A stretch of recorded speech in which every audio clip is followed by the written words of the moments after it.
I like to do a little game I like to play on my Saturday conversations. It's called Choose Between Two. Essentially, I'm going to give you a choice between two things. You're going to choose the one and just abbreviate why you're going to choose one over the other. Are you ready to play? Sure. Okay, so I know Fright Night is your favorite film of all time, so I'm going to pit two vampire movies against each other, both released in 1987, The Okay, I Lost think Boys or Near Dark. Which of the two would you Lost rather? Boys. Lost Boys. Yep, I got Yeah. the shirt. That's like that's just obvious. Yeah. I love the Lost Boys. I love the Lost Boys so much to the point where anything that comes out with Jason Patrick on it, I don't care if it's an indie thing or some type of big budget, whatever. I watch it just because I love him in Lost Boys so much. Because to this day, I still think his career has been kind of the most kind of had the most potential. One reason or another, it didn't really work Oh out yeah. the way it could. But he's so great in that film, and I think and one of the reasons why I named my son Michael as well is because of that movie. Oh So really? Oh, that's so yeah. cool. I actually met Jason Patrick. He came to the theater a few months ago for like a it was like a cancer fundraiser Hmm. for an actor that was in Narc. So the director of Narc and Jason Patrick just they came on their own dime and we showed the director's print. And Jason Patrick was really cool. I mean, we showed him like, po we had a Lost Boys poster with him and he thought that was really cool. And I talked about like one of my favorite movies from him is Downloading Nancy. I love that Right, movie. I yeah. think With Maria he Bello. plays Yeah. yeah, he plays such a really creepy villain. And he's never really gotten the chance. Like that movie didn't go that far, but I just had to tell him I really liked it. And then he saw like a poster for Speed 2 because we're showing that. He's like, what are you doing? And I'm like, oh, it's selling well. He's like, I don't believe that. But no, he was really cool, and he actually was just he had to just like leave right away because I think he was doing a cameo in Terrifier 3.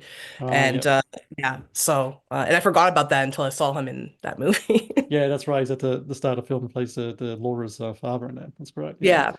And he also, I totally forgot as well, he also does that great opening narration in Strange Darling as well. He's a this nice little thing that he does there. I I think it's didn't even know terrific. that. Oh, Yeah, okay. Shit. it's awesome. I know you love Wes Craven, so I'm going to pit two Wes Craven films, Scream Okay. or Nightmare on Elm Street.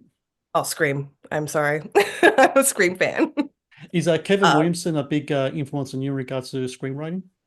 Absolutely, yeah. Even before Scream came out, I was writing very meta. I didn't know what Hmm. meta was, but that was what I was going for. And I met him too a couple years ago, and he was just so nice. Spilled a lot of tea, just very very cool. I try not to fangirl, but he assured me that I was very pleasant to talk to. So I was like, okay, great. He Um, likes scenes, so I like chase scenes, and I'm hoping that he does a lot of chase scenes in Scream 7. you're about to sit down in the cinema. You, of course, are at the Revue Cinema. You're about to sit down. You're going to watch a movie. What's your go-to snack? Popcorn or candy? Popcorn. If I eat popcorn, I mean, having to work at a movie theater kind of turns you off.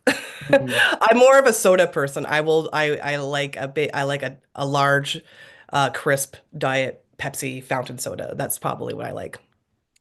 As someone who does programming and works at a Revue Cinema, something I just want to ask in regards to something that it's a bit of a trend here in Australia, and I absolutely freaking hate it.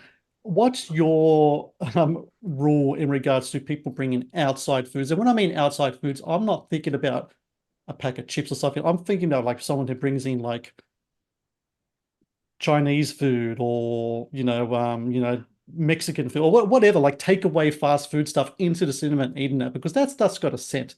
And you're in a closed space, and I don't know whether popcorn's got this cool, maybe a hot dog is cool, sort of, but like a full-on meal, I don't know. I think I'm pretty much against that. What about yourself? I'm against that too. I think everyone who we work with is against that. We always tell people, absolutely not.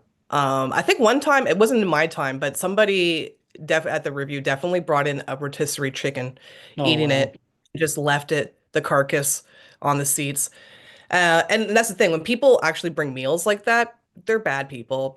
Yeah. They're gonna leave their trash in the theater. So yeah, that's something that we don't tolerate. No, like if somebody is gonna bring in like a coffee, it's like whatever, we're Yeah, not yeah. gonna get upset. But yeah, when I do drunken cinema or something like that, no outside drinks, no outside alcohol. But yeah, the food is weird. It's super Yeah. weird.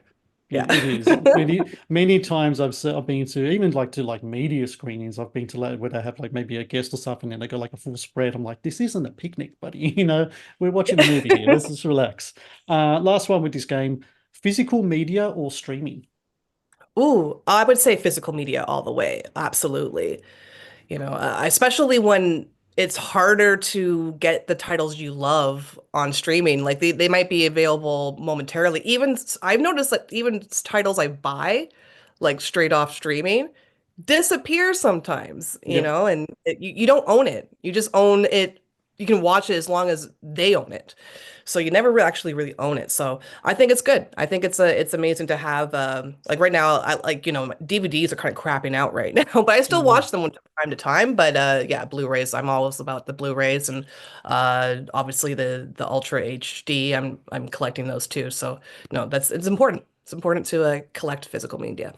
I think it is because, not to mention, it's a good revenue stream as well for the people who are part of that because streaming, I love the accessibility of streaming, but it's Mhm. something about it's kind of like having like a book, for example, like a physical kind of book you can open the pages and everything, or having like a CD or a vinyl. And yes, I still buy CDs too because that's just me, but or can we compare to something that's just on a database somewhere and you have to tap into it, you have to stream it and all that. There's a certain lack of I don't know, ownership, intimacy towards the whole thing as well. And I love, I don't know what it is, but I just like just having the copy of something. Maybe I'm just a bit of a materialist in that way, but I'm not sure.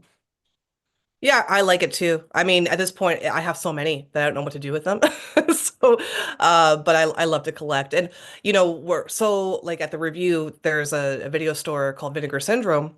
They opened their first Canadian store right across the street from us. So Mhm. we're so like lucky to like work together. It's like a symbiotic relationship.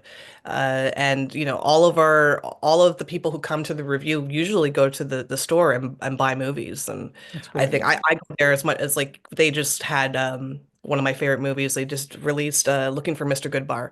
Mhm. So I had to like go there and I wasn't special, even though I know the owner, like you actually had to stand in line and buy and almost hit somebody. It's like it gets it's that popular and it's really cool to see physical media be popular again. My hope is that, maybe with more these kind of boutique kind of DVD stores or like you're saying before, HD, HD, 4K, all that kind of stuff, that hopefully the physical media can go the way of the vinyl. Because for a long Yeah. time, vinyl wasn't around. And now supposedly, I know it is the case in Australia. I'm pretty sure it might be in North America as well, where vinyl sales have eclipsed CD sales now. Because people just really dig the kind of like the more old school kind of technologies that way. And I kind of hope that same thing happens with CD and DVD as well. Thank you for watching the Matt's Movie Reviews channel. Please subscribe for more reviews, podcast interviews, and exclusive content.